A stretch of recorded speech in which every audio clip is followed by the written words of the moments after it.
Pernahkah Anda membayangkan, hadiah yang paling Anda impikan dari pasangan justru menjadi pintu menuju liang lahat Anda sendiri? Malam itu, di ulang tahun pernikahan kami yang ke-20, suamiku yang menjabat sebagai direktur utama memberikan sebuah kejutan spektakuler, sebuah sertifikat rumah mewah seharga 5 miliar rupiah. Namun, di tengah riuh tepuk tangan keluarga, sebuah pesan misterius masuk ke ponselku dan membisikkan peringatan yang sangat mengerikan. Cepat singkirkan benda itu, atau kau akan mati menyesal malam ini juga. Siapa sangka, di balik kemewahan sertifikat itu, tersimpan rencana busuk yang siap menjadikan aku sebagai tumbal hukum. Disinilah kisah ini dimulai.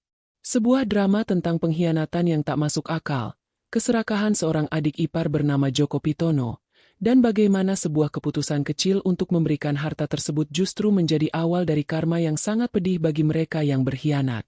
Siapkan hati Anda, karena apa yang akan Anda saksikan adalah bukti nyata bahwa dua orang yang terzalimi akan selalu menemukan jalannya untuk membalas secara instan.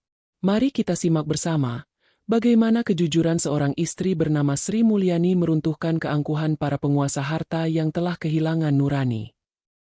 Sri Mulyani duduk mematung di kursi meja makan yang sudah dia hias sedemikian rupa untuk merayakan ulang tahun pernikahan mereka yang ke-20. Di depannya, Bo Iman, sang suami, baru saja meletakkan sebuah amplop coklat besar dengan gerakan yang sangat berlebihan di depan para tamu undangan yang terdiri dari keluarga besar. Bo Iman Joyo yang menjabat sebagai direktur utama di perusahaan konstruksi ternama itu tersenyum lebar, menatap istrinya dengan tatapan yang sulit diartikan oleh orang awam. Sri, ini adalah bukti cintaku padamu selama puluhan tahun kau menemaniku dari nol. Silakan buka dan tunjukkan pada semua orang bahwa suamimu ini bukan laki-laki sembarangan, ucap Bo Iman Joyo dengan suara lantang yang sengaja dikeraskan. Sri dengan tangan bergetar membuka amplop itu dan matanya membelalak melihat sebuah sertifikat rumah mewah di kawasan elit yang nilainya mencapai 5 miliar rupiah. Para tamu bertepuk tangan riuh, memuji kebaikan hati Bo Iman, sementara Joko Pitono, adik kandung Bo Iman, berbisik sinis di pojokan ruangan sambil menatap nanar ke arah sertifikat itu.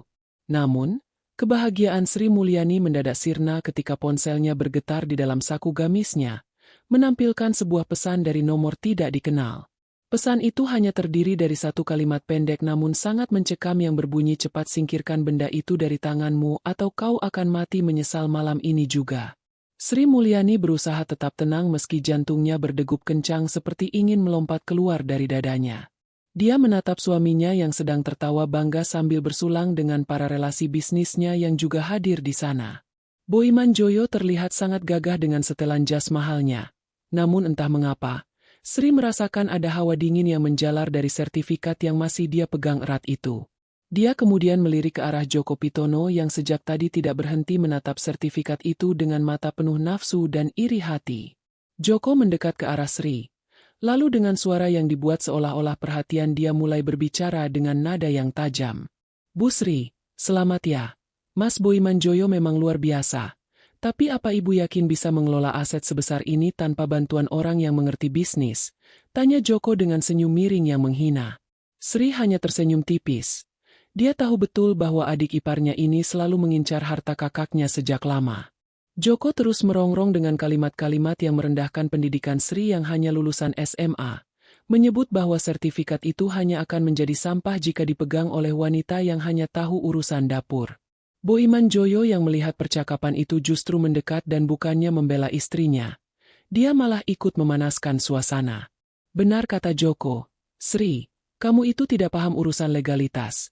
Lebih baik simpan saja dulu di brankas kantor atau biar Joko yang bantu urus pajaknya. Ucap Bo Iman Joyo dengan nada meremehkan yang membuat hati Sri teriris. Suasana pesta semakin meriah bagi orang lain. Namun bagi Sri Mulyani, rumah itu terasa seperti penjara yang mulai menyempit. Dia kembali membaca pesan ancaman di ponselnya yang kini masuk untuk kedua kalinya dengan kalimat yang lebih jelas. Rumah di sertifikat itu bukan hadiah. Itu adalah lubang kubur yang sudah disiapkan untukmu. Berikan pada orang yang paling rakus di sana jika kau ingin selamat. Sri merasa ada sesuatu yang sangat tidak beres dengan suaminya dan sertifikat ini. Apalagi dia tahu perusahaan Bo Iman Joyo sedang dalam pengawasan ketat karena kasus pajak. Dia mulai menghubungkan titik-titik kecurigaan. Mengapa Boiman Joyo yang biasanya pelit tiba-tiba memberikan aset sebesar itu secara cuma-cuma atas namanya? Dia teringat ucapan manajer operasional di kantor Boiman Joyo yang pernah tidak sengaja mengeluh soal pengalihan aset ilegal untuk menghindari penyitaan negara. Sri menarik napas panjang, menatap Joko yang masih berdiri di sampingnya dengan wajah penuh ketamakan yang tidak bisa disembunyikan lagi. Baiklah Joko, kalau kamu merasa lebih mampu menjaga benda ini, ambillah. Aku merasa tidak pantas memiliki rumah semewah ini karena aku lebih suka tinggal di rumah lama kita, ucap Sri sambil menyerahkan amplop coklat itu. Joko Pitono hampir saja melompat kegirangan. Dia langsung menyambar amplop itu seolah takut Sri akan berubah pikiran. Boiman tertegun melihat pemandangan itu. Wajahnya yang tadi ceria mendadak pucat pasi dan terlihat sangat tegang. Sri, apa yang kau lakukan? Itu hadiah untukmu. Kenapa kau berikan pada Joko? Tanya Boiman Joyo dengan nada suara yang bergetar karena menahan amarah yang bercampur ketakutan. Sri menatap suaminya dalam-dalam, mencoba mencari sisa-sisa kejujuran di mata laki-laki yang sudah menemaninya selama 2 dekade itu. Aku hanya ingin berbagi kebahagiaan dengan adikmu. Mas, bukankah kau selalu bilang kita harus menjaga Joko karena dia satu-satunya saudaramu yang tersisa? Jawab Sri dengan suara yang lembut namun penuh penekanan. Joko tidak memedulikan ketegangan antara kakak dan iparnya itu. Dia segera memasukkan sertifikat itu ke dalam tas kerjanya dengan perasaan menang yang luar biasa. Dia merasa telah berhasil membodohi Sri Mulyani yang dia anggap wanita lemah dan tidak punya nyali. Di sisi lain, Boiman Joyo terus meneguk minumannya dengan kasar. Matanya liar menatap sekeliling ruangan seolah sedang menunggu sesuatu yang sangat buruk akan terjadi. Sri Mulyani hanya bisa berdoa dalam hati, memohon perlindungan dari Tuhan jika benar apa yang dikatakan dalam pesan misterius itu. Malam semakin larut. Para tamu mulai berpamitan satu persatu meninggalkan kediaman mewah itu. Joko Pitono adalah orang yang paling terakhir pulang dengan langkah yang sangat angkuh. Bahkan dia tidak menyalami Sri Mulyani saat keluar dari pintu rumah. Dia merasa sudah menjadi pemilik rumah 5 miliar itu karena Boiman Joyo sebelumnya sudah menandatangani surat kuasa kosong yang dia siapkan. Boiman Joyo sendiri langsung masuk ke kamar tanpa mengucapkan sepatah kata pun pada Sri, meninggalkan istrinya sendirian di ruang tamu yang berantakan. Sri mulai membersihkan sisa-sisa pesta dengan air mata yang mulai menetes. Dia merasa sangat sedih karena suaminya berubah menjadi orang asing yang penuh rahasia. Tiba-tiba, terdengar suara sirine mobil polisi yang meraung-raung di kejauhan. Suaranya semakin lama semakin mendekat ke arah komplek perumahan mereka. Sri menghentikan kegiatannya. Dia berdiri terpaku di depan jendela besar ruang tamu sambil memegang dadanya yang terasa sesak. Dia melihat cahaya lampu biru dan merah berputar-putar melewati gerbang rumahnya dan menuju ke arah rumah Joko yang hanya berjarak beberapa blok dari sana. Sri Mulyani segera berlari keluar rumah dengan perasaan campur aduk. Dia melihat beberapa mobil polisi dan petugas berseragam lengkap sedang mengepung rumah Joko Pitono. Dari kejauhan, dia bisa mendengar suara teriakan Joko yang marah-marah dan suara tangis histeris istrinya. Sri mendekat perlahan dan matanya terbelalak saat melihat Joko diseret keluar dari rumahnya dengan tangan terborgol erat di belakang punggung. Petugas polisi itu berteriak dengan tegas bahwa Joko ditangkap atas tuduhan pencucian uang dan kepemilikan aset ilegal yang terkait dengan skandal korupsi besar. Joko terus berteriak bahwa sertifikat itu bukan miliknya, melainkan milik kakaknya. Namun polisi menunjukkan bahwa dalam dokumen yang baru saja dia tanda tangani tadi malam, dialah yang bertanggung jawab penuh atas aset tersebut. Sri Mulyani jatuh terduduk di pinggir jalan. Dia menyadari bahwa jika tadi dia tetap memegang sertifikat itu, maka dialah yang saat ini sedang diseret ke dalam mobil polisi. Di saat yang bersamaan, dia melihat Boiman Joyo berdiri di balkon lantai 2 rumah mereka, menatap ke arah penangkapan Joko dengan ekspresi wajah yang sangat dingin dan tanpa penyesalan sedikit pun. Sri Mulyani kembali ke rumah dengan langkah gulai, sementara suara sirine polisi masih terngiang di telinganya. Di dalam rumah, Boiman Joyo sedang duduk di ruang kerja sambil menatap layar komputer dengan wajah yang sangat tegang. Sri tidak langsung masuk ke kamar. Dia berdiri di ambang pintu ruang kerja sambil memperhatikan suaminya yang tampak seperti orang yang sedang dikejar setan. Mas Boiman, kenapa kamu tega melakukan ini pada adikmu sendiri? Tanya Sri dengan suara yang bergetar karena menahan tangis. Boiman Joyo menoleh. Matanya merah dan wajahnya tampak sangat garang seolah ingin menerkam Sri saat itu juga. Diam kamu Sri, kamu tidak tahu apa-apa soal urusan bisnis. Joko itu memang serakah jadi dia layak mendapatkan itu semua. Jawab Boiman Joyo dengan nada yang sangat kasar. Sri merasa hatinya hancur berkeping-keping mendengar pengakuan suaminya yang begitu dingin dan tidak berperasaan.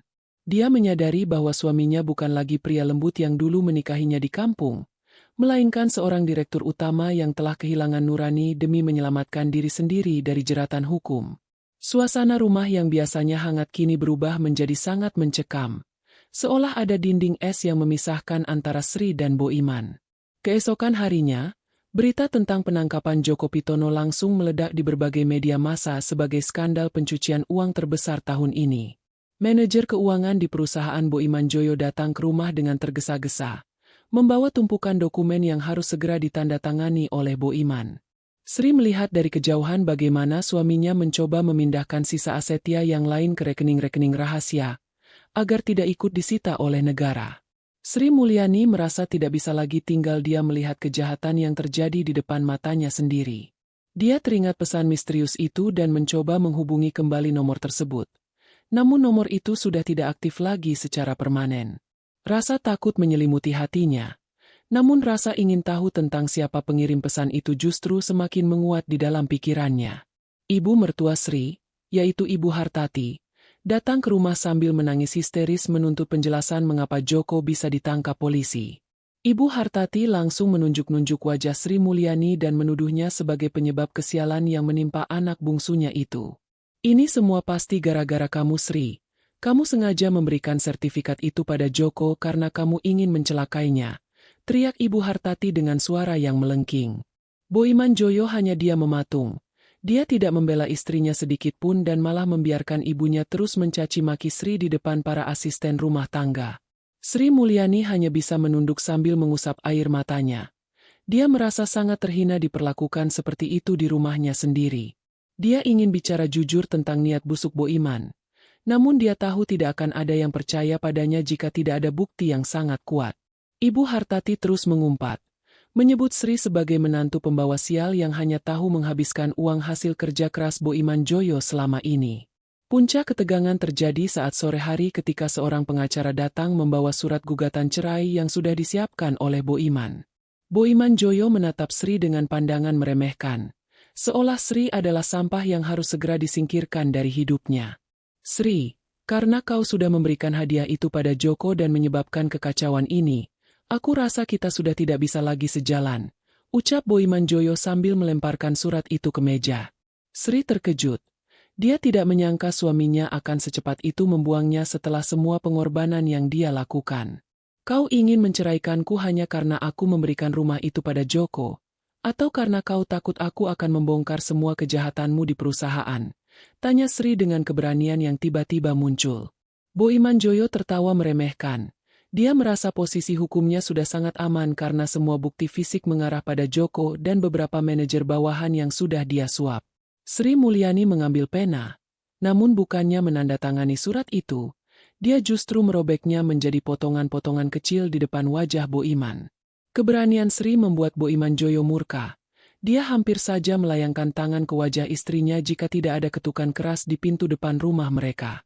Dua orang pria berbadan tegap dengan pakaian rapi berdiri di sana, mengaku sebagai tim audit independen yang diutus oleh komisaris utama perusahaan. Boiman Joyo mendadak gemetar. Wajahnya yang tadi penuh amarah kini berubah menjadi pucat pasi seketika. Sri Mulyani melihat ada kesempatan untuk mencari keadilan. Dia segera mempersilakan orang-orang itu masuk ke dalam rumah. Boiman Joyo mencoba menghalangi. Namun para auditor itu membawa surat perintah resmi yang tidak bisa dibantah oleh siapapun. Sri masuk ke dalam kamar. Dia mulai mencari-cari sesuatu di dalam laci rahasia milik Boiman Joyo yang pernah dia lihat secara tidak sengaja. Dia menemukan sebuah kartu memori kecil yang tersembunyi di dalam lipatan jas lama Boiman Joyo yang jarang sekali dipakai. Sri Mulyani menyembunyikan kartu memori itu di balik pakaiannya. Sementara di ruang tamu, Boiman Joyo sedang berdebat sengit dengan tim audit tersebut. Suara teriakan Boiman Joyo terdengar sangat keras. Dia mengancam akan memecat siapa saja yang berani mengganggu privasinya di rumah pribadi. Namun, para auditor itu tetap tenang dan mulai menyita beberapa laptop serta dokumen yang ada di ruang kerja Boiman. Sri Mulyani merasa ini adalah awal dari kehancuran suaminya. Namun dia juga merasa sedih karena pernikahan yang dia bina selama 20 tahun harus berakhir seperti ini.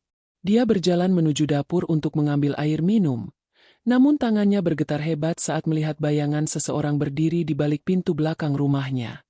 Seseorang itu memakai topi dan masker, memberikan isyarat agar Sri tidak berteriak dan tetap tenang di tempatnya berdiri. Orang misterius itu menyerahkan sebuah amplop kecil lagi, lalu segera menghilang ke dalam kegelapan malam tanpa meninggalkan jejak sedikit pun. Sri Mulyani gemetar saat membuka amplop kecil itu di balik remangan lampu dapur. Di dalamnya terdapat sebuah foto lama suaminya, Bo Iman, berdiri di depan sebuah rumah sederhana bersama seorang wanita yang wajahnya sangat mirip dengan pengirim pesan misterius itu. Di balik foto tersebut tertulis kalimat yang membuat napas Sri seolah terhenti. Aku adalah masa lalu yang dia kubur hidup-hidup demi jabatan direktur utama. Jangan biarkan dia melenyapkanmu seperti dia melenyapkanku dari hidupnya. Sri segera menyembunyikan foto itu saat mendengar langkah kaki Bo Iman Joyo yang menghentak keras di lantai marmer ruang tengah. Bo Iman Joyo masuk ke dapur dengan wajah yang sangat menyeramkan. Matanya melotot menatap Sri seolah ingin menembus isi kepalanya. Apa yang sedang kamu sembunyikan di sana? Teriak Bo Iman Joyo dengan suara yang menggelegar hingga membuat gelas di atas meja bergetar. Sri berusaha bersikap tenang meski lututnya terasa lemas. Dia segera memasukkan amplop itu ke dalam saku daster bawahnya sambil berpura-pura sedang merapikan piring kotor. Bo Iman mendekat dan mencengkeram lengan Sri dengan sangat kuat hingga Sri merintih kesakitan karena cengkeraman itu terasa seperti jepitan besi. Jangan coba-coba bermain api denganku Sri. Aku tahu kau menyembunyikan sesuatu yang ditinggalkan orang asing itu tadi di pintu belakang. Ucap Bo Iman Joyo dengan nada mengancam yang sangat rendah dan mematikan. Sri hanya bisa menggeleng sambil menahan air mata yang mulai menggenang di pelupuk matanya. Dia merasa sangat terancam berada di dekat laki-laki yang sudah dia layani dengan tulus selama puluhan tahun. Bo Iman Joyo kemudian menggeledah seluruh dapur dengan kasar, melempar panci dan peralatan masak hingga menimbulkan suara gaduh yang memekakan telinga. Beruntung bagi Sri, kartu memori dan amplop itu tetap aman di balik pakaiannya karena Bo Iman Joyo terlalu emosional untuk memeriksa tubuh istrinya sendiri secara detail. Bo Iman Joyo akhirnya pergi meninggalkan dapur sambil mengumpat kasar, bersumpah akan mengurung Sri di dalam rumah jika dia berani macam-macam lagi dengan pihak luar. Keesokan paginya, suasana rumah terasa seperti di dalam liang lahat yang dingin dan menyesakan karena tidak ada satupun percakapan yang terjadi. Bo Iman Joyo sudah berangkat ke kantor dengan pengawalan ketat dari beberapa orang suruhannya, sementara Sri Mulyani dilarang keras untuk keluar dari gerbang rumah oleh penjaga keamanan. Ibu Hartati kembali datang dan kali ini dia tidak sendiri. Dia membawa seorang dukun yang katanya bisa membuang sial dari rumah itu. Ibu Hartati masuk ke ruang tamu dan langsung memerintahkan dukun itu untuk memercikan air berbau busuk ke seluruh sudut ruangan termasuk ke arah Sri Mulyani. Kamu harus dibersihkan dari roh jahat Sri. Sejak kamu masuk ke keluarga kami, anak-anakku selalu sial. Lihat Joko sekarang mendekam di penjara karena ketularan sialmu, ucap Ibu Hartati dengan wajah yang penuh kebencian. Sri Mulyani hanya diam membisu menerima perlakuan rendah itu. Dia membiarkan pakaiannya basah oleh air tersebut demi menghindari konflik yang lebih besar dengan ibu mertuanya. Dia merasa sangat terhina. Namun di dalam hatinya dia sudah membulatkan tekad untuk segera membongkar semua kejahatan keluarga ini sebelum mereka benar-benar menghancurkan hidupnya. Saat Ibu Hartati dan dukunya sibuk di halaman belakang, Sri Mulyani diam-diam masuk ke ruang kerja Bo Iman Joyo yang pintunya lupa dikunci rapat oleh suaminya yang terburu-buru. Dia segera mencari komputer cadangan yang jarang digunakan untuk memeriksa isi kartu memori yang dia temukan di jas lama Bo Iman. Matanya terbelalak saat melihat ribuan data transaksi gelap yang menunjukkan aliran dana dari perusahaan ke rekening pribadi Joko Pitono dan beberapa pejabat tinggi lainnya. Ternyata Bo Iman Joyo sengaja mengorbankan Joko dengan cara memberikan sertifikat rumah itu agar semua bukti pencucian uang bermuara pada adiknya sendiri saat audit terjadi. Sri juga menemukan folder berjudul rahasia yang berisi rekaman suara percakapan Bo Iman Joyo dengan seorang manajer senior tentang rencana untuk melenyapkan istri pertamanya yang dulu dianggap menghalangi karirnya. Sri merasa mual dan ingin muntah. Dia menyadari bahwa dia sedang hidup dengan seorang monster yang sangat licik dan haus darah yang tidak segan mengorbankan siapapun demi harta. Tiba-tiba, pintu ruang kerja terbuka dengan kasar dan Bo Iman Joyo berdiri di sana dengan wajah yang merah padam karena amarah yang memuncak. Rupanya Boy Manjoyo kembali ke rumah karena tertinggal berkas penting dan dia menemukan istrinya sedang berada di depan komputernya. Dasar wanita ular. Jadi ini yang kau rencanakan di belakangku. Kau ingin mengkhianatiku seperti wanita sialan itu dulu, teriak Boy Manjoyo sambil menjambak rambut Sri Mulyani hingga Sri terjatuh dari kursi. Boy Manjoyo mulai memukul meja dengan tangan kosong. Suaranya terdengar sangat mengerikan di dalam ruangan yang tertutup rapat itu. Sri Mulyani berusaha melawan. Dia menendang kaki Boy Manjoyo sekuat tenaga hingga cengkeraman suaminya terlepas sejenak. Sri berlari menuju pintu namun Boy Manjoyo lebih cepat. Dia mengunci pintu ruang kerja dan menyimpan kuncinya di dalam saku celananya sambil tersenyum menyeringai seperti iblis. Kau tidak akan pernah keluar dari ruangan ini hidup-hidup jika kau tidak memberikan kartu memori itu sekarang juga. Ancam Boy Manjoyo dengan suara yang sangat dingin. Sri Mulyani mundur hingga punggungnya membentur rak buku besar. Dia menggenggam kartu memori itu erat-erat di telapak tangannya yang berkeringat. Dia menatap suaminya dengan tatapan penuh keberanian yang belum pernah dia tunjukkan sebelumnya. Meskipun hatinya sangat ketakutan. Silakan bunuh aku, Mas. Tapi semua bukti ini sudah aku kirimkan ke email pengacara perusahaan dan polisi beberapa menit yang lalu secara otomatis. Ucap Sri dengan nada menantang yang membuat Boy Manjoyo terdiam kaku. Wajah Boy Manjoyo yang tadi penuh amarah kini berubah menjadi sangat pucat. Dia tidak menyangka istrinya yang lugu bisa berbuat sejauh itu untuk menghancurkannya. Di luar rumah, suara sirine polisi kembali terdengar. Namun kali ini suaranya jauh lebih banyak dan terdengar lebih dekat seolah sedang mengepung seluruh area rumah mereka. Boy Manjoyo panik. Dia mencoba menghancurkan komputer itu dengan kursi kerja namun usahanya sia-sia, karena data sudah terlanjur terkirim ke server awan. Sri Mulyani hanya bisa menangis pasrah sambil melihat suaminya yang mulai kehilangan akal sehatnya. Berteriak-teriak frustrasi seperti orang gila di tengah ruangan yang terkunci itu.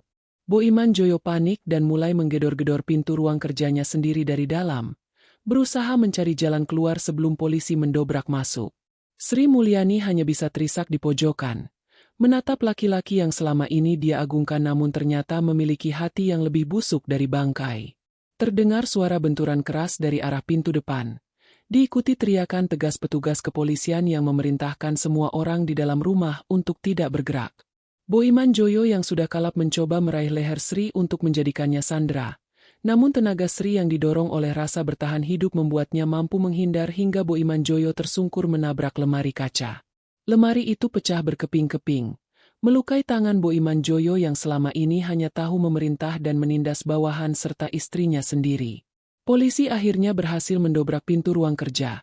Dan pemandangan pertama yang mereka lihat adalah sang direktur utama yang gagah itu kini sedang merangkak di lantai di antara pecahan kaca dengan wajah penuh ketakutan. Ibu Hartati yang berada di halaman belakang segera berlari ke ruang tengah. Namun dia langsung jatuh pingsan saat melihat anak sulung kesayangannya diseret paksa oleh petugas kepolisian. Tidak ada lagi wibawa seorang pemimpin perusahaan besar. Yang ada hanyalah seorang pria parubaya yang terus meracau menyalahkan semua orang atas kegagalannya. Sri Mulyani bangkit dengan sisa tenaga yang ada. Dia menyerahkan kartu memori asli dan foto wanita misterius itu kepada komandan polisi yang memimpin penggerebekan tersebut. Petugas itu mengangguk hormat kepada Sri, menyadari bahwa tanpa keberanian wanita ini, skandal besar yang melibatkan banyak pejabat tinggi ini tidak akan pernah terungkap ke permukaan. Saat Boy Manjoyo dibawa menuju mobil tahanan, dia sempat menoleh ke arah Sri dengan tatapan penuh dendam. Namun Sri hanya membalasnya dengan tatapan kosong yang menandakan bahwa cintanya sudah mati saat itu juga. Suasana rumah yang tadinya mewah dan penuh kesombongan kini berubah menjadi sunyi. Hanya menyisakan bau anyir dari luka Boy Manjoyo dan bau busuk dari air doa yang sebelumnya dipercikan oleh dukun sewaan mertuanya. Sri Mulyani terduduk di anak tangga teras rumahnya, memperhatikan bagaimana garis polisi mulai dipasang di sekeliling aset yang kini secara resmi disita oleh negara. Manajer operasional dan beberapa staf kepercayaan Boy Manjoyo juga terlihat dibawa ke kantor polisi untuk dimintai keterangan lebih lanjut terkait aliran dana gelap tersebut. Di tengah kekacauan itu, sesosok wanita yang sebelumnya memberikan pesan misterius muncul di balik kerumunan warga yang menonton di luar gerbang. Wanita itu melepaskan maskernya, menatap Sri dengan senyuman tipis penuh kelegaan sebelum akhirnya dia berbalik dan menghilang di antara keramaian. Sri menyadari bahwa wanita itu adalah korban selamat dari kekejaman Boiman Joyo di masa lalu yang selama ini bersembunyi untuk menunggu saat yang tepat untuk membalas dendam. Sri merasa bersyukur karena dia memilih untuk mendengarkan firasat dan pesan misterius itu, alih-alih mempertahankan harta yang sebenarnya hanyalah umpan untuk menjadikannya tumbal hukum. Kehidupan Sri Mulyani berubah total dalam semalam. Dia tidak lagi menyandang status sebagai istri seorang direktur utama yang kaya raya, melainkan seorang saksi kunci dalam kasus kriminal nasional. Ibu Hartati yang baru sadar dari pingsannya kembali mencoba menyerang Sri dengan kata-kata kasar. Namun kali ini Sri tidak tinggal diam dan membalasnya dengan nada bicara yang sangat tenang namun menghujam. "Bu, cukup sudah. Selama ini aku diam bukan karena aku bodoh, tapi karena aku menghargaimu sebagai ibu dari suamiku. Sekarang lihatlah anak-anakmu hancur karena keserakahan yang kalian pupuk bersama," ucap Sri dengan tegas. Ibu Hartati terdiam 1000 bahasa. Dia menyadari bahwa dia tidak lagi memiliki kekuatan untuk menindas menantunya karena semua harta dan kekuasaan anaknya telah lenyap tak bersisa. Sri Mulyani kemudian masuk ke dalam kamar untuk mengemasi barang-barangnya sendiri. Dia tidak mengambil satupun perhiasan atau barang mewah yang dibelikan Boiman Joyo dari uang haram tersebut. Dia hanya membawa pakaian sederhananya dan beberapa foto kenangan sebelum suaminya menjadi gila harta, lalu berjalan keluar dari rumah itu tanpa menoleh sedikit pun ke belakang. Beberapa minggu kemudian, persidangan Boiman Joyo dan Joko Pitono dimulai dan menjadi pusat perhatian seluruh negeri karena skala korupsinya yang sangat luar biasa. Di dalam ruang sidang, Boiman Joyo tampak sangat kuyu dan kehilangan banyak berat badan, sementara Joko Pitono terus menangis sambil menyalahkan kakaknya yang telah menjebaknya. Sri Mulyani hadir sebagai saksi terakhir. Dia memberikan kesaksian dengan sangat jujur dan runtuh tanpa menambahkan atau mengurangi fakta sedikit pun. Semua bukti dari kartu memori dan rekaman suara yang dia temukan menjadi paku terakhir di peti mati karir dan kebebasan Boiman. Hakim akhirnya menjatuhkan vonis hukuman maksimal bagi Boiman Joyo atas kasus korupsi, pencucian uang, dan percobaan penghilangan nyawa, sementara Joko juga dijatuhi hukuman berat karena ikut menikmati hasil kejahatan tersebut. Sri Mulyani menarik napas lega saat palu hakim diketukkan. Dia merasa beban berat yang selama ini menghimpit pundaknya akhirnya terangkat selamanya. Setelah sidang berakhir, Sri Mulyani berdiri di depan gedung pengadilan sambil menatap langit yang tampak sangat cerah seolah ikut merayakan kemenangannya atas ketidakadilan. Dia memutuskan untuk kembali ke desa asalnya dan memulai hidup baru dengan membuka warung makan kecil-kecilan dari tabungan pribadinya yang halal. Dia tidak merasa malu meskipun harus memulai semuanya dari nol lagi, karena baginya ketenangan batin jauh lebih berharga daripada tidur di atas tumpukan uang yang penuh darah dan air mata orang lain. Dia teringat kembali pada gelang giok dan sertifikat rumah yang pernah singgah di tangannya, benda-benda yang hampir saja merenggut nyawa dan kehormatannya jika dia tidak waspada.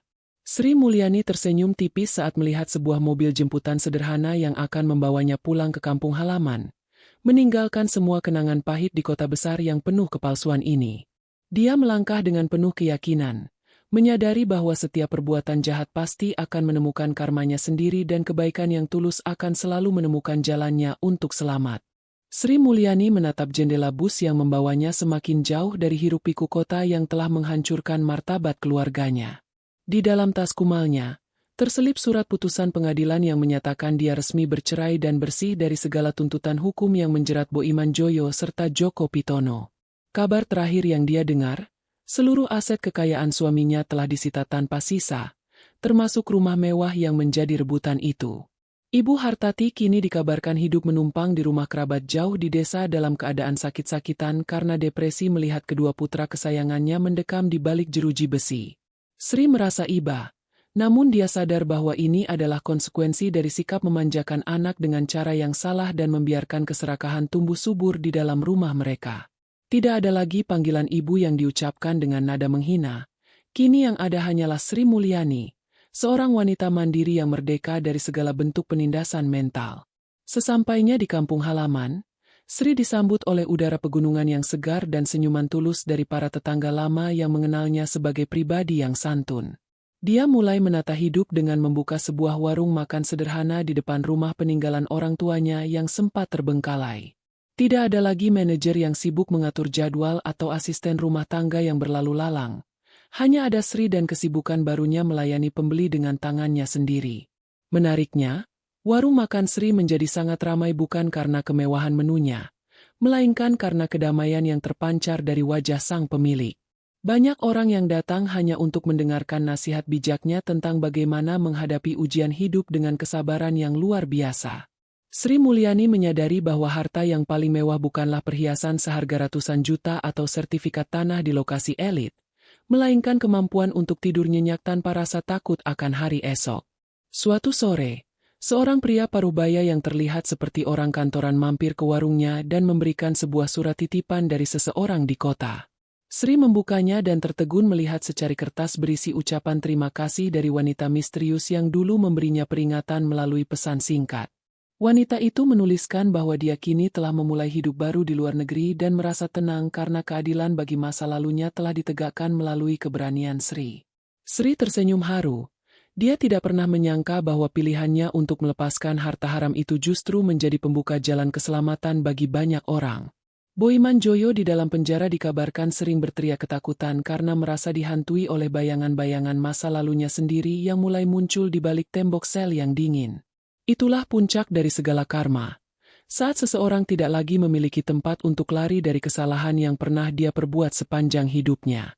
Kini Sri Mulyani sering duduk di teras rumahnya setiap senja sambil menyeruput teh hangat, menikmati sisa hari tanpa beban hutang budi pada siapapun. Dia telah membuktikan bahwa kelembutan hati seorang istri bukanlah sebuah kelemahan, melainkan kekuatan besar yang bisa meruntuhkan keangkuhan seorang direktur utama sekalipun. Kehidupan barunya di desa memberinya kebahagiaan yang jauh lebih hakiki daripada saat dia masih tinggal di istana megah yang penuh dengan kebohongan. Dia tidak lagi memedulikan pangkat atau jabatan, karena baginya, kehormatan sejati ada pada kejujuran dan keberanian untuk berkata tidak pada kejahatan. Sri Mulyani menutup harinya dengan rasa syukur yang mendalam, membiarkan kenangan pahit itu terkubur bersama matahari yang tenggelam di cakrawala, menyisakan harapan baru yang lebih bersih dan bercahaya. Kisah Sri Mulyani adalah cermin bagi kita semua bahwa harta benda yang didapatkan dengan cara yang tidak benar tidak akan pernah membawa ketenangan, melainkan menjadi beban yang menyeret kita ke dalam kehancuran.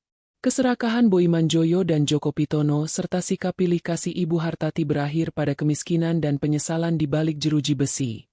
Sementara itu, kesabaran dan kejujuran Sri Mulyani menjadi pelindung alami yang menyelamatkannya dari badai kehancuran keluarga yang dia bina.